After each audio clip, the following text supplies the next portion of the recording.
Next tonight, a South Gloucestershire farmer is calling on the Environment Secretary, Theresa Villiers, to review the case over her alpaca, who she says is living on death row. Geronimo tested positive for bovine tuberculosis back in 2017 and has been in isolation ever since. His owner, Helen MacDonald, claims DEFRA's decision relies on flawed science, as Katie Rowlett now reports. This is the normal routine when Helen MacDonald visits her alpaca Geronimo. He lives in a specially fenced paddock, separated from the 80-strong herd here in Wickwar.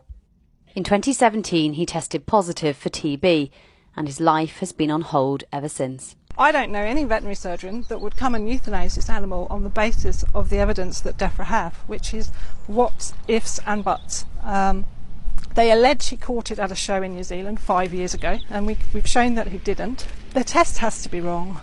That's why I'll carry on fighting until I absolutely have no breath left in me, because it's not just for Geronimo, it's for every camelid in the UK.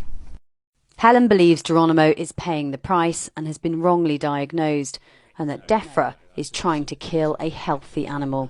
Geronimo's vet has visited him 4 times in the last year, and on each visit he says he is more healthy and showing no signs of the disease. So why is the test unreliable? The test that was used on him when he came into the country was not the test that's validated in alpacas. There's a really good blood test that works well, that we know works well, and DEFRA amended that test to the way in which they use it in cattle, and we don't know how that test works in alpacas, and I suspect that that test amended gave a false positive result. So would you be calling on DEFRA to retest Geronimo? I think the obvious thing to do, the sensible thing to do, would be to retest him using the test that we know works, that's been validated. Helen can't have Geronimo retested herself. That's against the law and she would go to prison. The only person who can give that permission is Theresa Villiers. His life is in her hands. A DEFRA spokesperson said, "We are very sympathetic to Miss MacDonald's situation, just as we are with everyone with animals affected by this terrible disease. Bovine TB causes devastation and distress for farmers and rural communities, and that is why we need to do everything we can to reduce risk of the disease spreading." Nom, nom, nom.